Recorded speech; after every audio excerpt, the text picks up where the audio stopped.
মক্কা নগরীর নবী নন, তিনি সারা পৃথিবীব্যাপী নবী।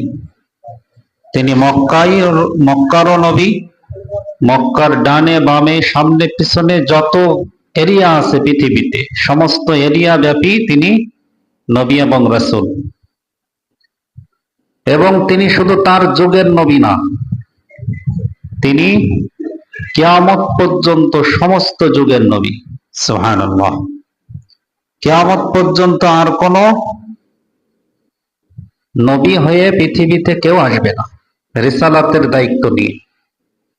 তার রিসালাতই সর্বশেষ রিসালাত।